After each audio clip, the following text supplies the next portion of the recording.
All right, ladies and gentlemen, Max is back, whatever that's worth.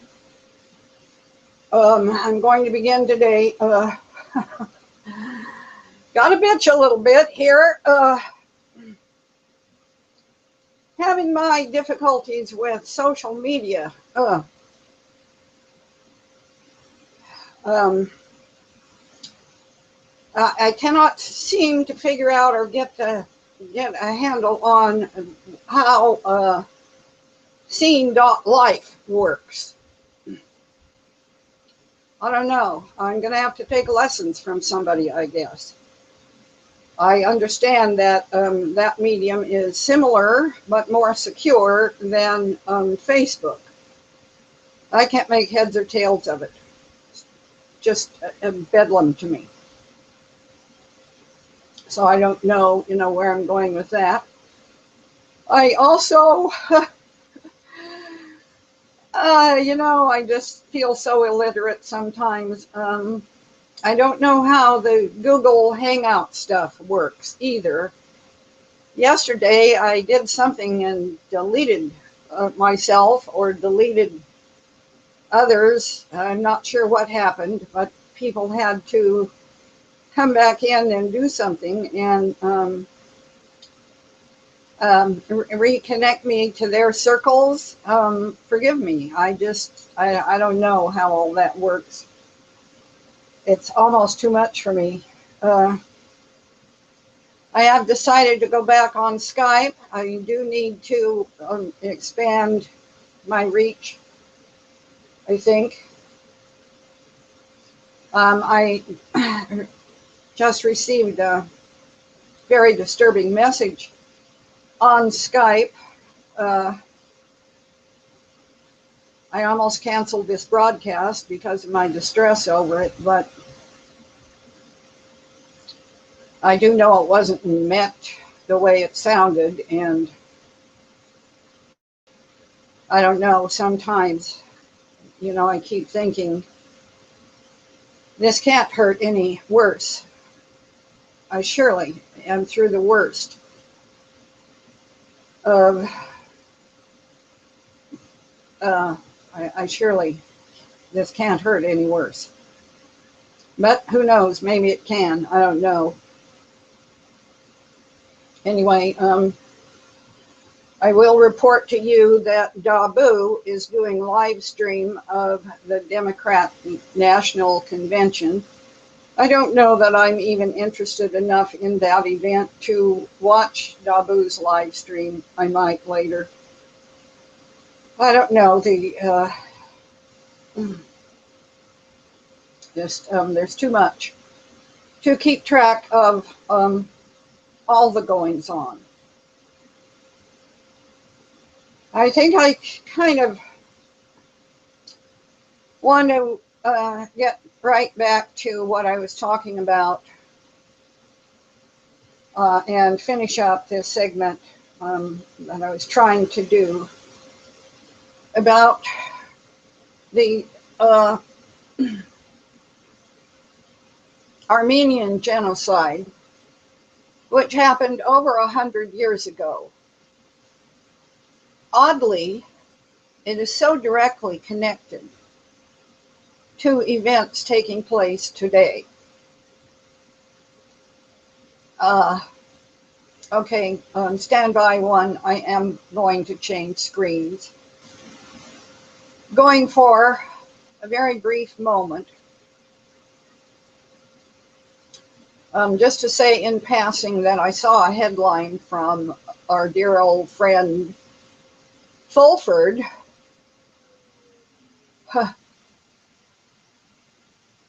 Not that I don't know how important this is, but I seem to have lost that screen. All right, never mind.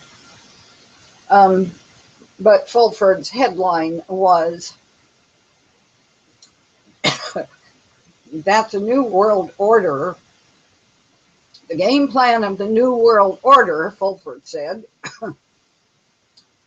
was to go back and redo the outcome of World War I. I haven't read the rest of Fulford's report, and I might not. But that headline might be a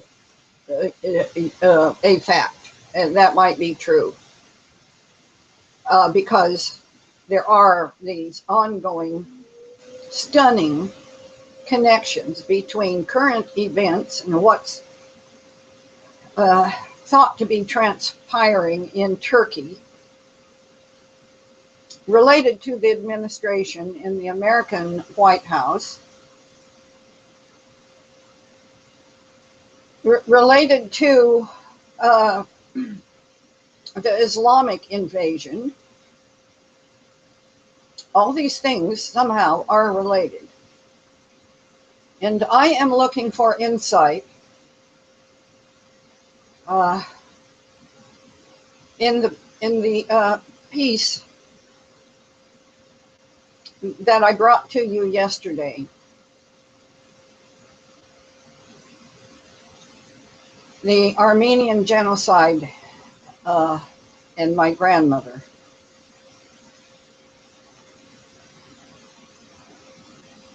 Perhaps I need to go back and recap just a little bit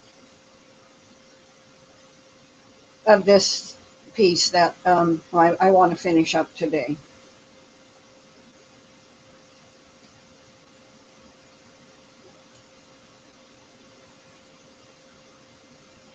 Okay, my thoughts are scattering, and I'm getting directed back to the pieces that I put on my blog for today. I guess we're going to have to talk about them first, just briefly. Scrolling down. Scrolling down a little bit further. Going past some stuff about the Munich shooting. The last false flag in Munich.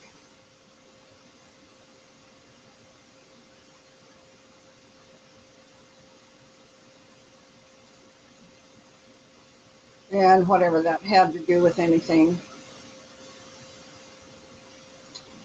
To this piece. Failed Turkish coup attempt. Sympathizers suffer torture and rape. Amnesty. Published time 24 July 2016 at 20:30 hours. Amnesty International has gathered credible evidence that people arrested in relation to the past week's failed coup attempt in Turkey have been often arbitrarily detained, deprived of contacts with family and lawyers, as well as go through severe tortures. And goes on to describe some of this.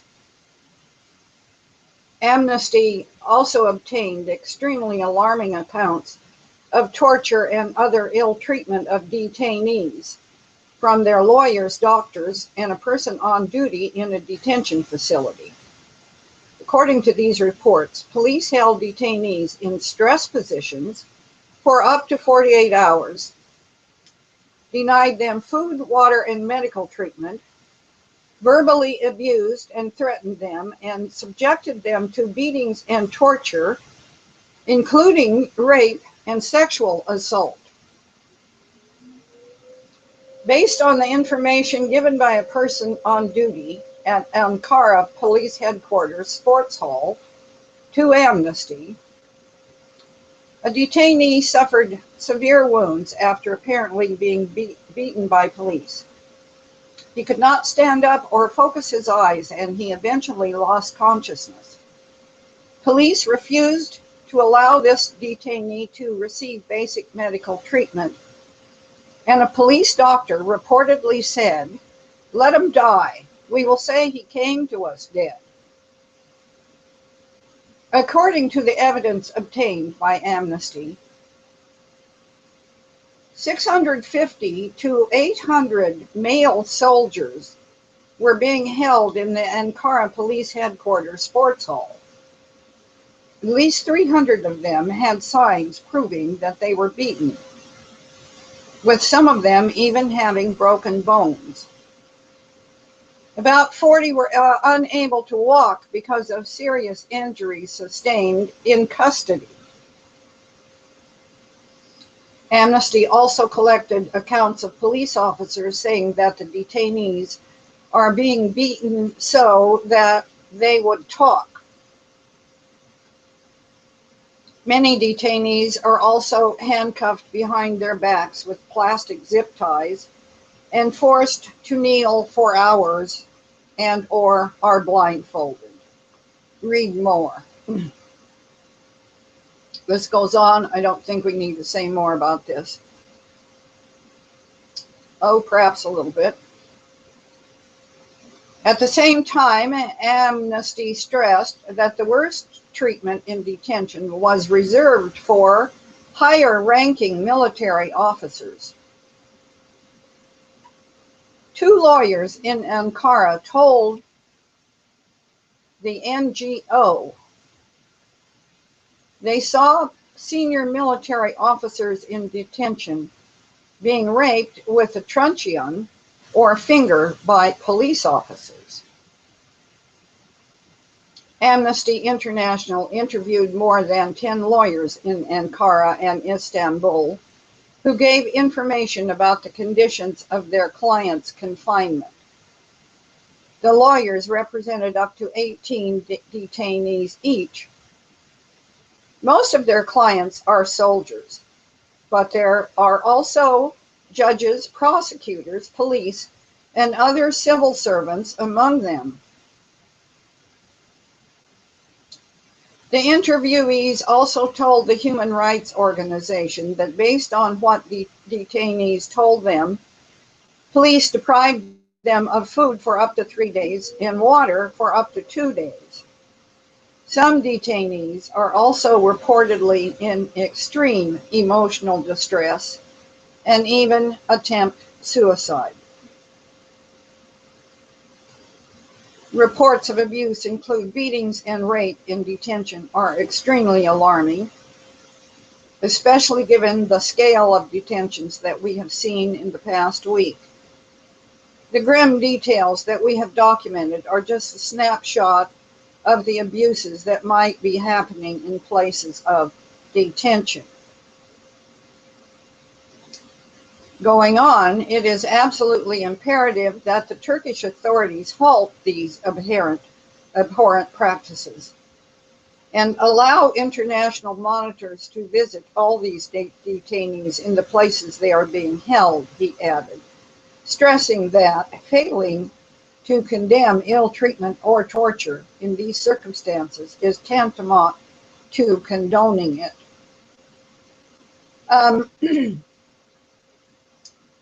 In defense of this, what will come to some people's minds is the photographs and all the material we saw some years back about the treatment of detainees at, what was that place called? Oh, God. I can't remember the name of it. Dabu Grave, something like that. Implicating American servicemen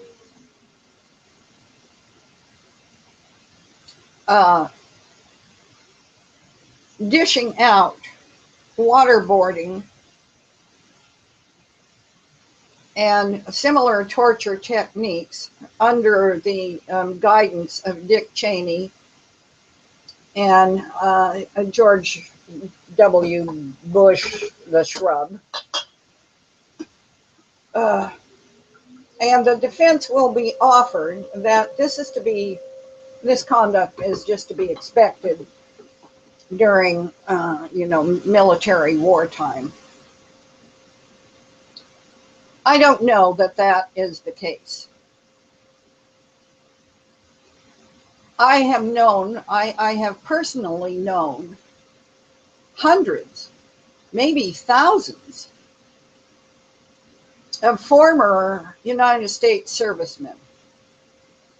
And I have seen some of these guys on their worst days. I have cared for them on their deathbeds. I have heard deathbed final confessions just because I was the one who was there. I have known these guys in prison, heard all kinds of confessions again just because I was there. This was in my professional life. I have literally known hundreds, if not thousands, of American servicemen of all ages, sizes, shapes, descriptions. And I cannot conceive of one of them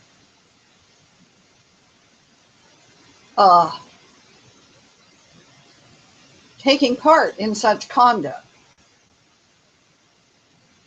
I do not doubt that there are special forces trained who've had their personality splintered, and who are also infected with demonic entities, who could perform this kind of activity. I don't doubt that at all. But as an official policy that everybody would take part in,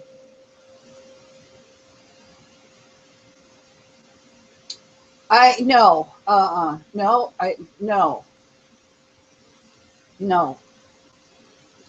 I just kind of categorically deny that. This is not normal conduct.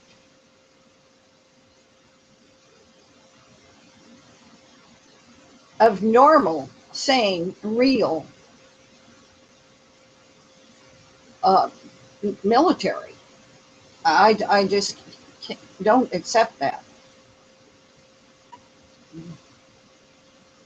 But I do, and who knows, maybe this report from Amnesty International is biased, but I doubt it.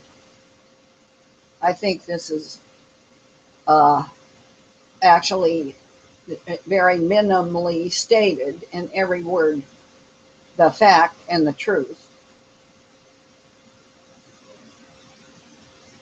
Now this business of rape, I have to get into this. Y'all must understand that rape is not a sexual activity. It is not inspired in any way by human libido.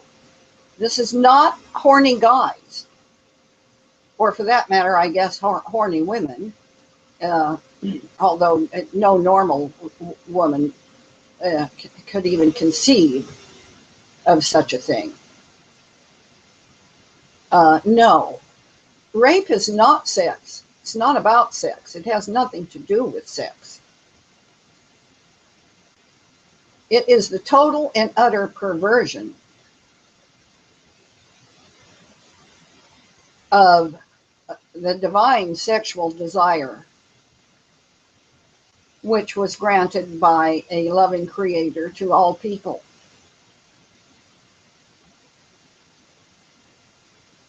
Sodomistic rape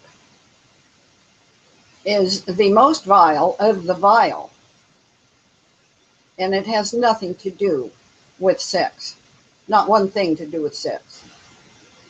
It has to do with anger and rage beyond expression, the desire to totally dominate, destroy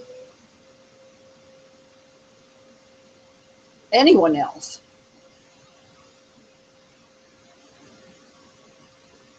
It has nothing to do with sex. And so when we watch this horrible parade sexual assaults perpetrated by the Islamic invaders into the countries of Europe. And these are not horny young men who want women. That's not what it's about at all. Don't be misled about that. Okay, so let us, having said all of that, let us try to return and pick up the thread that we were on yesterday about the Armenian genocide, and what the hell does that have to do with what is going on in today's world. Returning to that screen.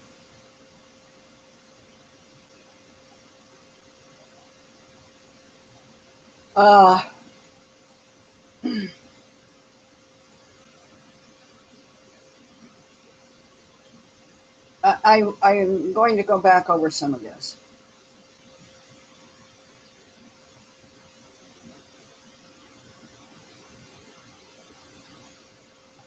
Any thoughtful person, even without any particular knowledge of mind control, hypnosis, or brainwashing, could offer a reasonable hypothesis as to what is being described by my grandmother. The actors are clearly people who have somehow been deeply programmed, and the trumpet-like signal is a trigger, a post-hypnotic suggestion, initiating the pre-programmed behavior. Interestingly, I mentioned this story to a colleague of mine who lived in a country that was once part of the Ottoman Turks Empire. His response to my grandmother's scenario were on signal. Turks turned on innocent people to kill them, but stopped midstream at the second signal, and then even resumed their hospitality to the point of patching up any injuries they had caused. Was to recall his own time living among a culturally Muslim population whose ancestors had lived for 5 centuries under Turkish rule. The people were extremely hospitable, he recalled. But after living in the country for some time, I learned there was another dimension to how they generally perceived foreigners. I had the feeling that some of the most outwardly welcoming people could stab me in the back. Encouraged that I might be onto something, I reached out to noted Islam scholar Andrew Bosom for help. After doing a little research, Andrew called me back and said enthusiastically, "Your grandmother is right. The mysterious trumpet-like signal was a bugle," he informed me, leading me to a series of books and other contemporaneous genocide reports with additional details. A quick sampling. There was this New York Times story from September 25th, 1915, quoting a Dr. Simbad Gabriel, head of a US-based Armenian organization. The doctor said that greed, religion, and politics, all combined to induce the Turks to massacre the Armenians. The government was always behind every massacre, and the people were acting under orders. When the bugle blows in the morning, he said, Turks rush fiercely to the work of killing the Christians and plundering them of their wealth. When it stops in the evening, or in 2 or 3 days, the shooting and stabbing stop just as suddenly then as it began. The people obey their orders like soldiers. We recently saw something similar to this. When Erdogan put out the word in the middle of this coup and called all the people out on the street. going on. And there was Simon somebody, chair of Armenian Genocide Studies at Clark University, who says, at Friday night prayers in the mosque, Muslims were encouraged to attack Armenians. After prayers let out, a bugle would sound from the minarets for the attack to begin, and then a bugle would sound for the attack to end. And then there was, contained in Bostom's own book, The Legacy of Jihad, this chilling account by Scottish historian Lord Kinross. Each operation between the bugle calls followed a similar pattern. First, the Turkish troops came into a town for the purpose of massacre. Then came the Kurdish irregulars and tribesmen for the purpose of plunder. Finally came the Holocaust by fire and destruction, which spread with the pursuit of the fugitives and mopping up operations throughout the lands and villages of the surrounding province. Cruelest and most ruinous of all were the massacres of Urfa, U-R-F-A, Urfa, where the Armenian Christians numbered a third of the total population. When the bugle blast ended the day's operations, some 3,000 refugees poured into the cathedral hoping for sanctuary. But the next morning, a Sunday, a fanatic mob swarmed into the church in an orgy of slaughter, rifling its shrines with cries of, "Call upon Christ to prove himself a greater prophet than Muhammad." Then they amassed a large pile of straw matting, which they spread over the litter of corpses and set alight with 30 cans of petroleum. The woodwork of the gallery, where a crowd of women and children crouched, wailing with terror, caught fire, and all perished in the flames. Punctuously, at 3:30 in the afternoon, the bugle blew once more, and the Muslim officials proceeded around the Armenian quarter to proclaim that the massacres were over. The total casualties in the town, including those slaughtered in the cathedral, amounted to 8,000 dead.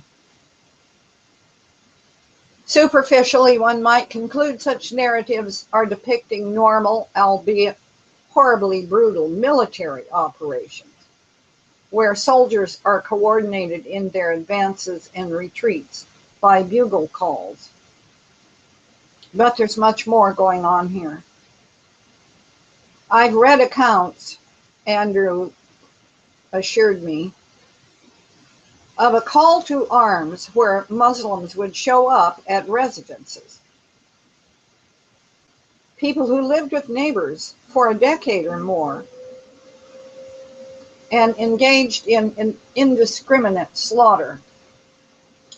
Really? Living and sharing with your neighbors for years, borrowing sugar and olive oil when you ran short, and then suddenly turning on them in a frenzy of indiscriminate slaughter doesn't sound exactly normal to me.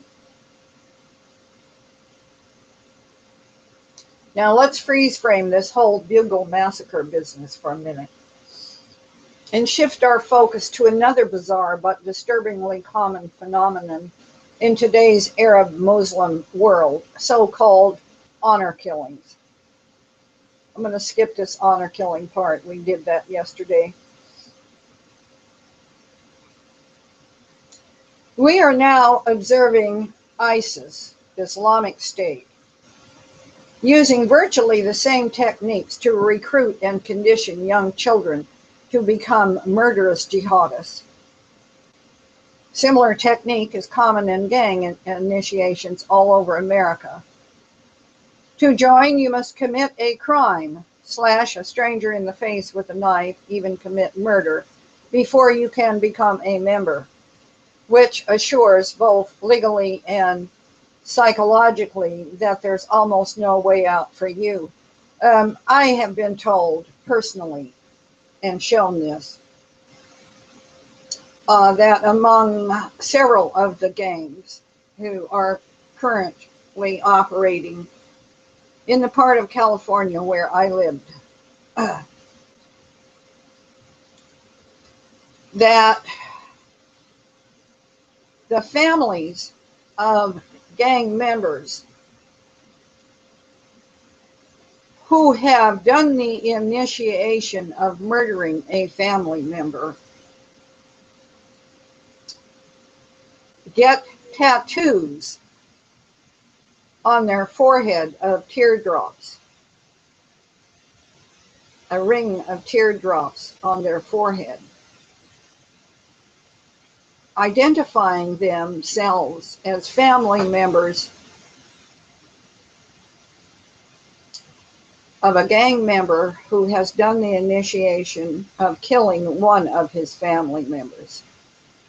And this tattooing with this particular insignia of the teardrops on the forehead shows the, how to put this, shows their membership, kind of. And that family is now exempt from any more of their family members being killed by other gangs. They have given one of their own. Now they have identified themselves as family members, and that exempts them. So other gang members will not kill anybody who has these teardrops on their foreheads.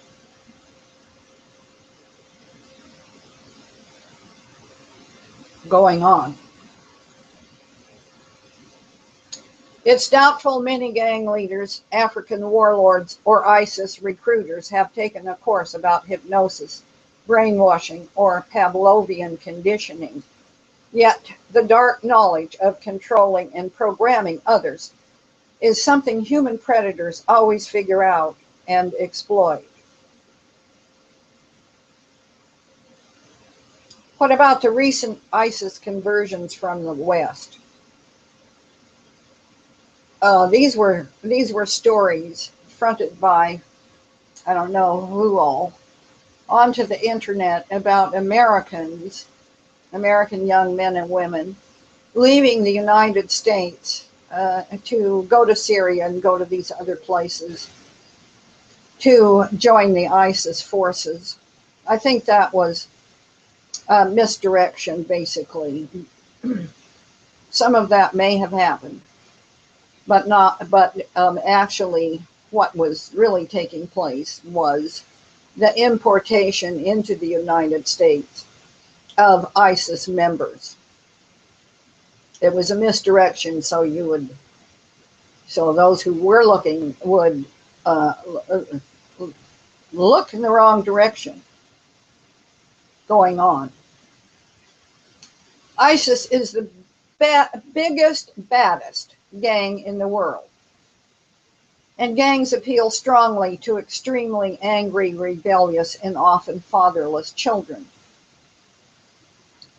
Enraged young people who have been abandoned, betrayed, or exploited, or who believe they have been, full of fury and desire for vengeance, who have lost everything and feel they have nothing more to lose.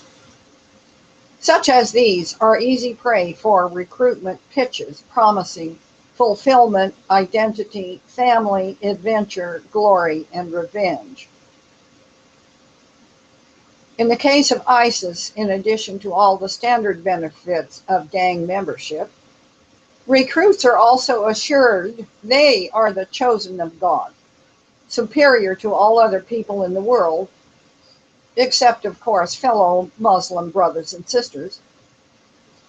And I don't think we should even have the word sisters in there.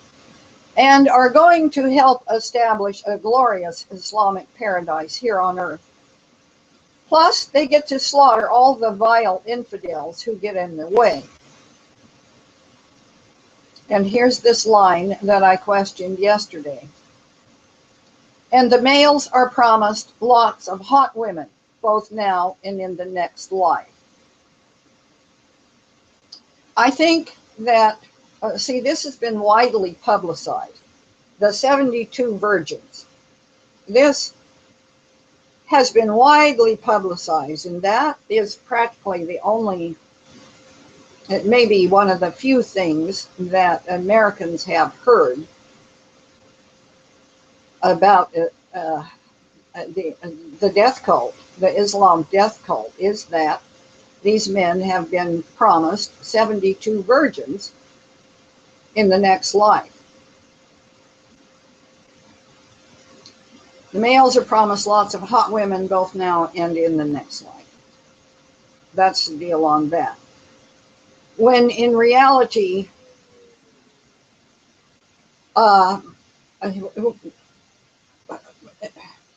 there is no evidence whatsoever that Islamic males value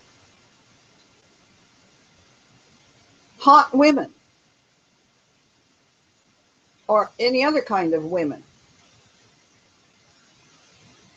You know, this is an implication that all this rape stuff is about sex, and it is not. Rape is not about sex.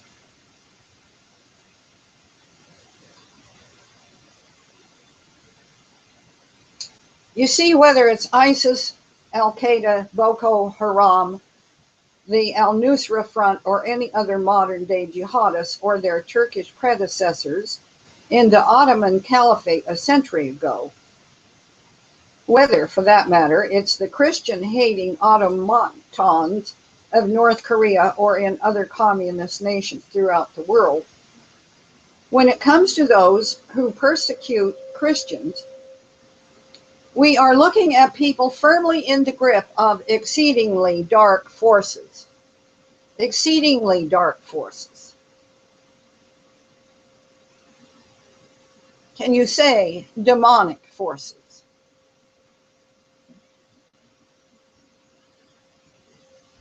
And since darkness cannot stand the light, it burns. They feel compelled to attempt to put it out, yet they cannot. For although the persecutors enslave, they are the true slaves. Though they imprison, they are the real prisoners. Though they kill, they are the ones spiritually dying.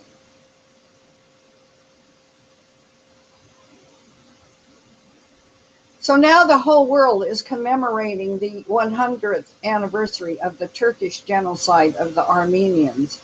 Well, except for Turkey. After a century of denial, Turkey has never even acknowledged that this monstrous genocide of 1.5 million Christians ever occurred. Going on. This is where we left off yesterday. Now, this document is said to be quoting Adolf Hitler. I don't really know who wrote this document, but we will just take it at face value as what is put up here in this post. Consider what Adolf Hitler wrote in this August 22nd, 1939 document, which was entered into evidence in the Nuremberg trials. After you read his absolutely horrendous plans, pay special attention to the last sentence, in which it is revealed why he's so sure he can get away with committing genocide while pulling off what he calls the redistribution of the world.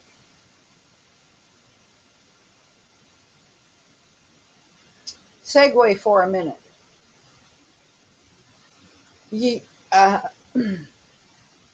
I cannot quote source. I can just advise you, if this is of interest to you, you should do your own research. But there is evidence. that the Nuremberg trials were themselves fraudulent.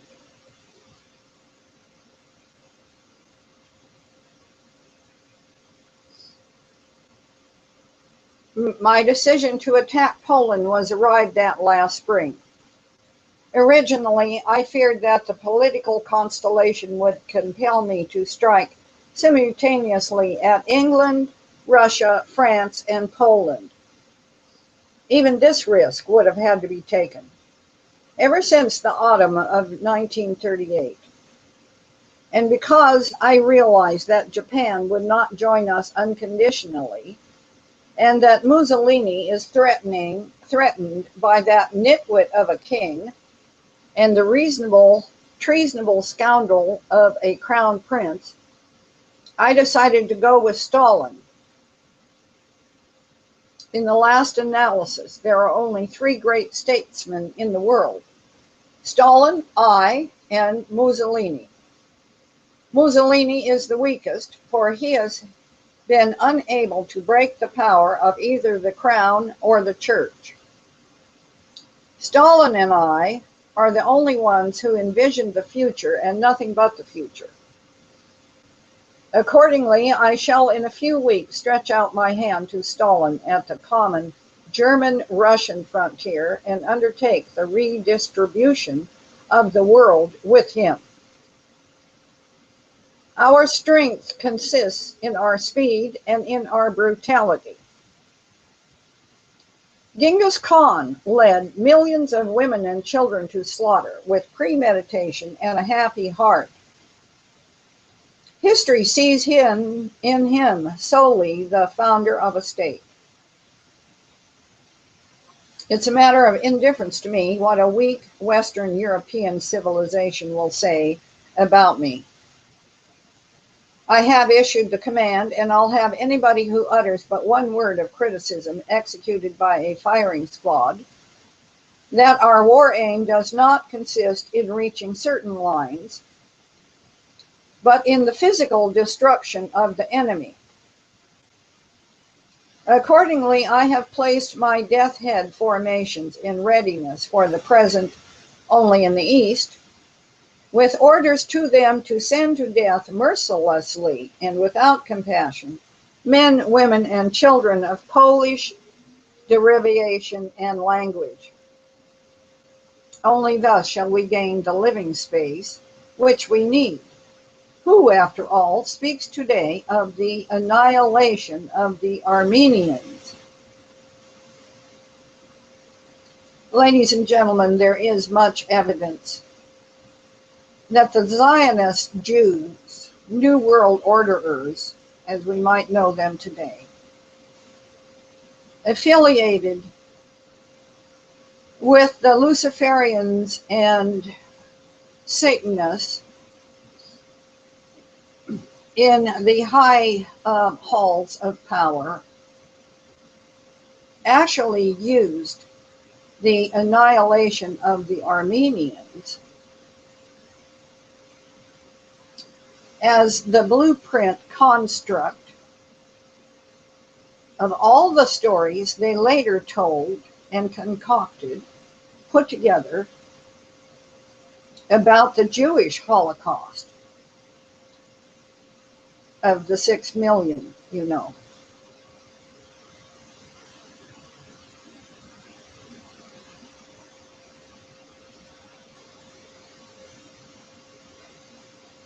Going on. That was 1939. Just a few years earlier, in the early 30s, much of the world regarded Hitler and his gathering movement as a joke. Some journalists burst out laughing at his shrill voice and jerking hand motions and refused to take him seriously, writes Andrew, somebody, in his 2012 book, Hitlerland, American Eyewitnesses to the Nazi Rise to Power. Today we have ISIS, which Barack Obama infamously sized up as the JV team, a few months before it blitzkrieged its way across large parts of the Middle East. ISIS is, in fact, now frequently compared to the Hitler machine of the early 1930s, maniacal and growing, but yet, not yet, a massive world power with fearsome weapons. And just to bring things full circle, consider the primary role model for ISIS. No, it's not Hitler. Even though ISIS and Hitler share an infinite hatred for Jews. Backtrack a minute. I do not think ISIS shares a hatred for Jews. I think at the top of the food chain, ISIS is connected at the hip with the Zionist Jews. They are brothers. They have always been brothers. They remain brothers. And at the present time, the Nazi Zionist Jews, the Luciferians and Satanists in those high places, are directing the foot soldiers of the Islamic invasion, is what I think is actually taking place, going on. Rather, ISIS is emulating the world's previous Sunni Islamic caliphate, namely the Turkish Ottoman Empire, whose martyrdom of 1.5 million Armenian Christians is being remembered today.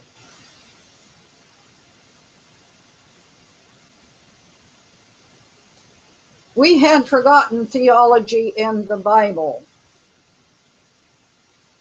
Just as there are little understood mysteries of evil, such as that crystallized in my grandmother's story, so there are other mysteries from God, secretly at work in people who are in his grip. I'm going to stop right there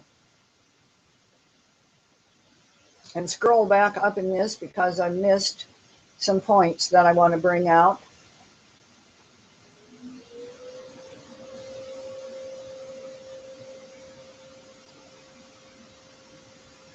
And one of those points is the story about the 80 Christian ministers looking for that.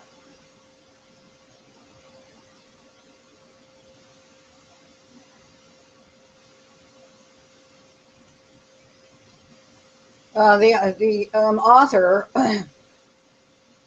was describing the story as described, as told, his family story as told by the grandmother.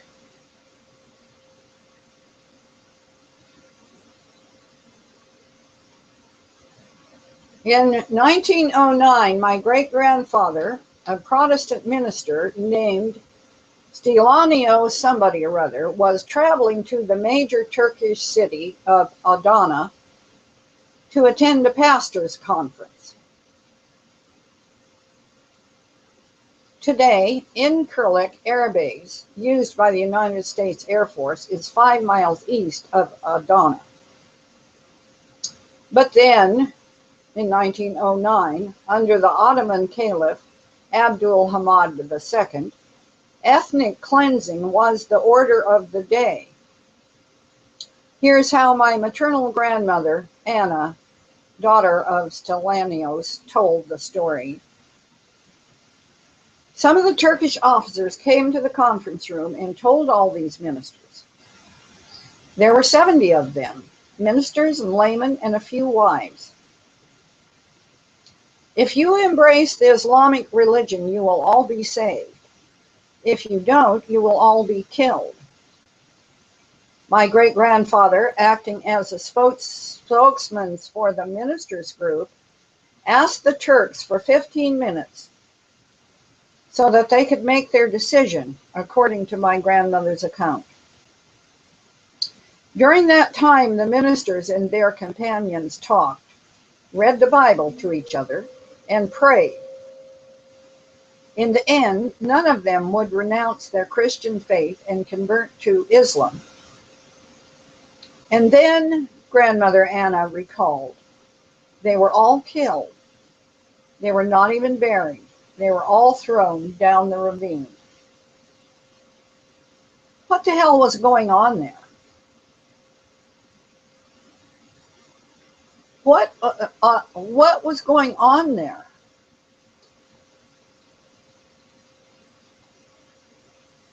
So these were all adults. They were Protestant ministers and a few wives. There were no children present. There were 70 of them, and they had pre-arranged that they would meet together and have a pastor's conference. And while they were in the conference, Turkish officers came to the conference room and told them, if you embrace the Islamic religion, you will all be saved. If you don't, you will all be killed. They were then granted 15 minutes to make this decision. They talked together, they read the Bible to each other, and they prayed. One would guess at the end of this 15 minutes, a spokesman for the group must have announced their group decision to the Turkish officers.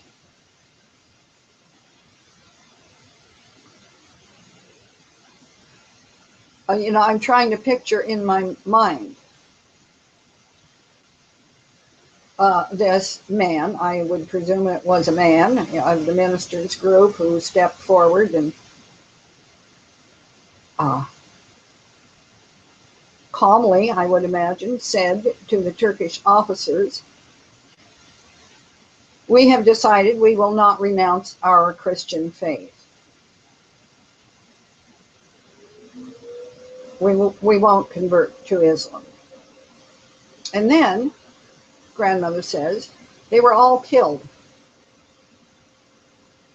I cannot comprehend this.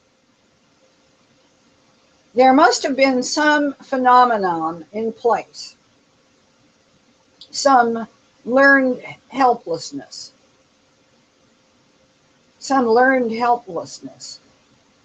in place in the minds, in the psychology of this group of ministers. They could have used their 15 minutes to put together some kind of plan. They could have made a decision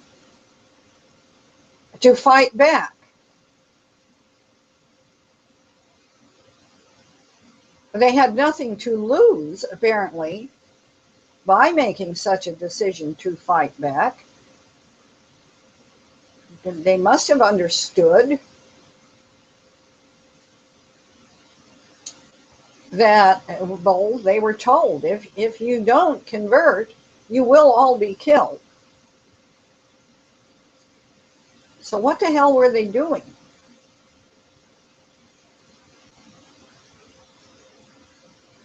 You know, in the United States, there are many warrior class men and women who are Christian,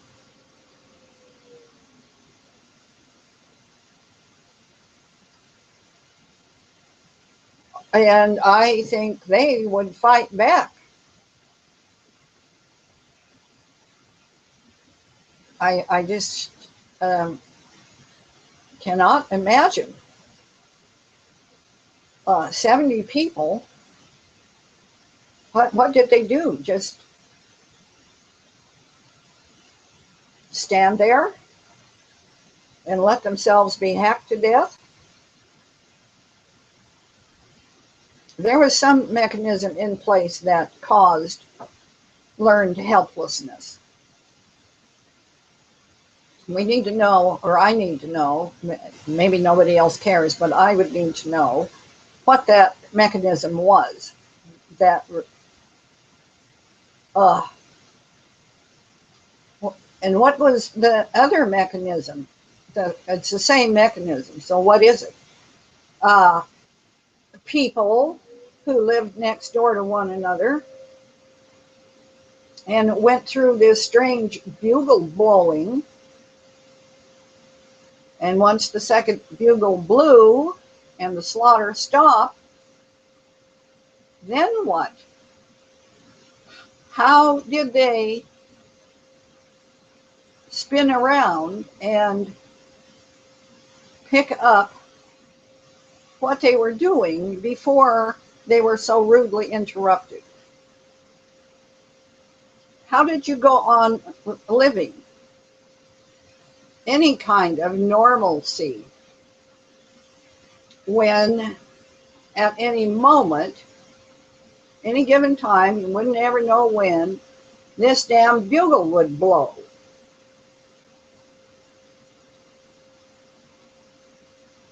We need to know what that mechanism was, because it's pretty clear to me that the demonic forces were in place among the Islamic ones who were doing this slaughtering. But what mechanism was in place in the Christians that prevented them honoring their own lives and the lives of their loved ones?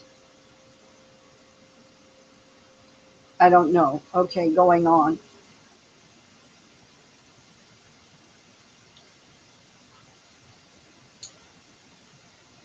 It's the question many ask when contemplating the Armenian genocide on this, its official 100th anniversary. Could the Islamic world, now 1.5 billion strong, again turn on its Christian neighbors in a massive way, as it did so horrifically in Turkey during World War I?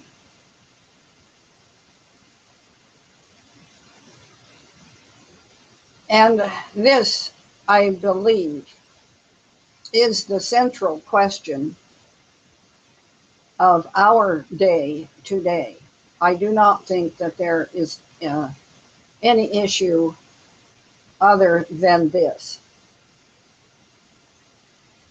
more important.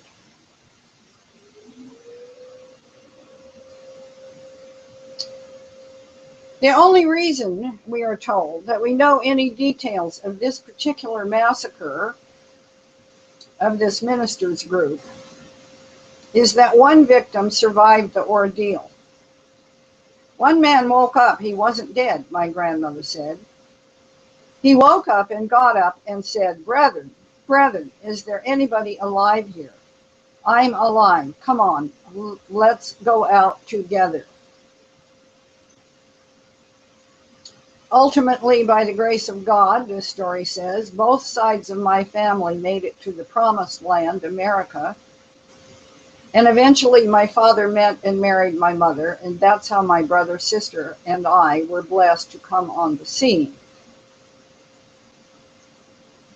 There is much, much, much more in this article and in these stories. I'm going to have to read and reread and look at this information over and over again before I can fully wrap my head around all of it.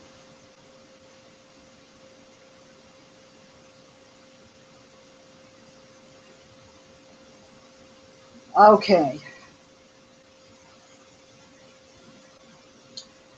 But I would say that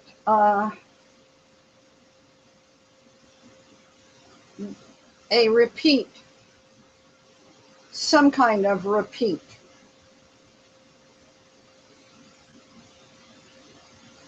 is presently taking place involving Turkey and the Islamic hordes that are flooding Europe, flooding the United States.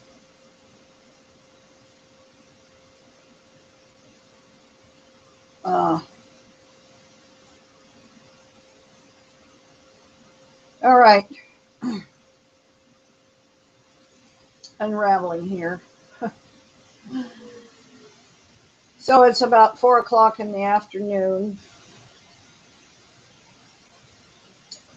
And let me find my way back to my other screen.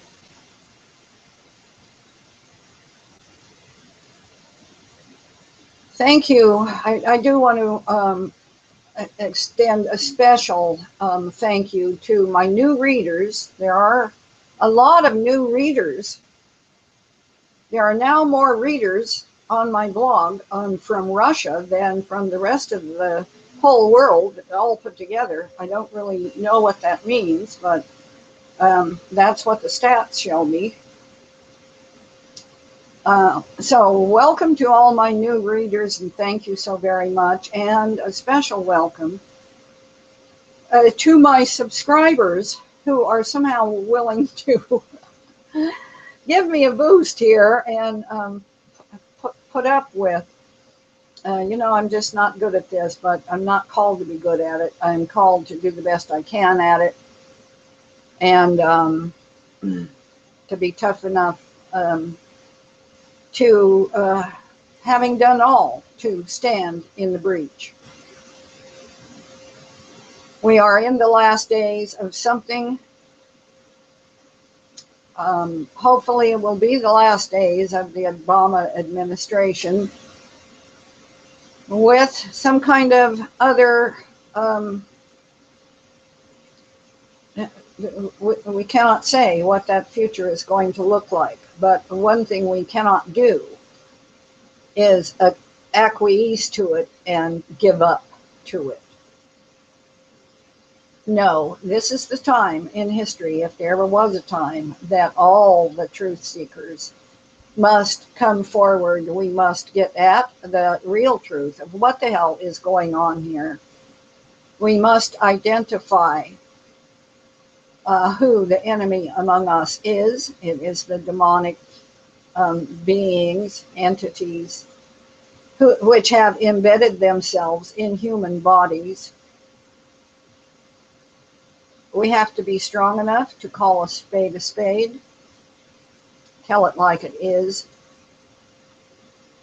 manifest the love in our hearts for one another, in spite of it all.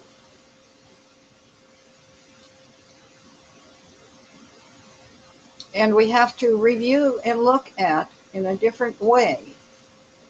Flat Earth truth is being revealed.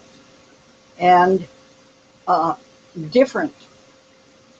The window shows, you can see, how am I saying this?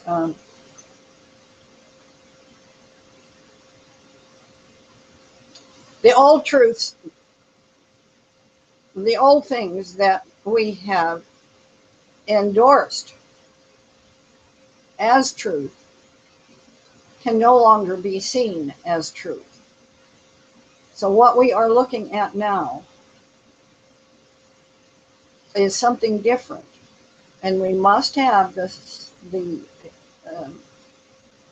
fortitude to look and see what that is.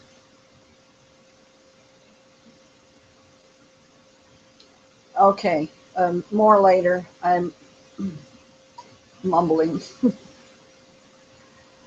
Okay, later, Gator. Bye.